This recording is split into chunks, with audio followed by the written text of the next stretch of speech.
Мұхитарал, океанариум. Дархан далаға жеткен мұхит тамшысы. Капля океана посреди степи. Жетінші бөлім. Ирге жейлі бөрі балық. Карликовая пирания. Ирге жейлі бөрі балық.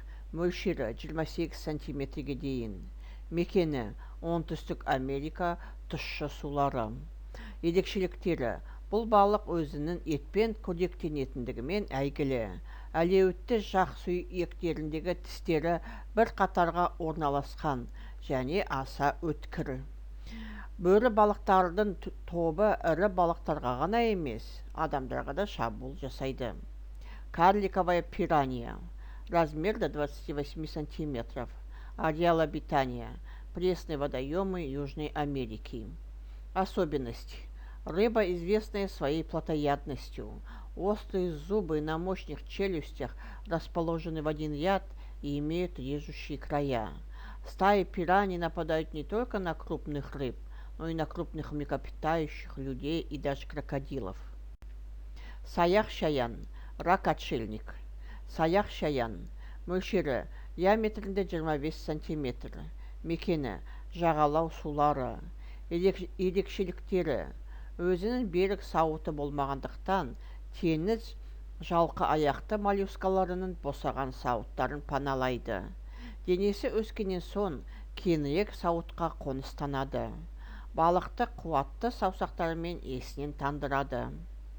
Рак-отшельник. Размер в диаметре до 25 сантиметров. Ареал обитания: прибрежные воды.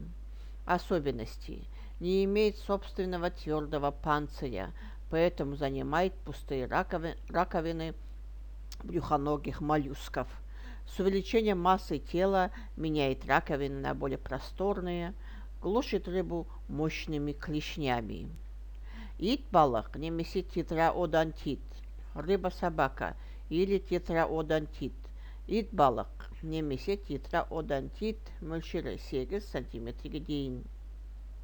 Мекені тропиктер, кей түрлері тұзды суға да, тұщы суға да шыға алады. Ерекшеліктері: жота және құйрық еспелерінде жүзуін қамтамасыз ететін жұмсақ инелері бар. Ит балықтар өте ширақ, кейде кейін қарай да жүзе алады. Рыба-собака или тетраодонтит. Размер до 8 сантиметров. Ареал обитания: в тропиках. Некоторые особи заплывают в солоноватые и даже пресные воды. Особенности: спинные плавники имеют мягкие лучевые отростки, обеспечивающие движение, но брюшные плавники отсутствуют. Рыбы и собаки очень подвижны и при необходимости могут легко плыть назад. Қамқоршы акула. Акула-нянька. Қамқоршы акула. Мөлшері 4-3 метрге дейін. Мекені үнді және тынық мұхиттарының тропикалық сулары. Ерекшеліктері: күндіз шағын топпен су түбінде демалады. Түнде тұңғиықтағы омыртқасыздар түрлерін аулайды. Қозғалысы қиын жерлерде кеуде еспелерін пайдаланып жылжи алады. Акула-нянька. Размер до 4,3 метров. Ареал обитания: прибрежные воды Индийского и Тихого океанов. Особенности: днем отдыхает на дне, часто небольшими группами. Ночью охотится на донных беспозвоночных.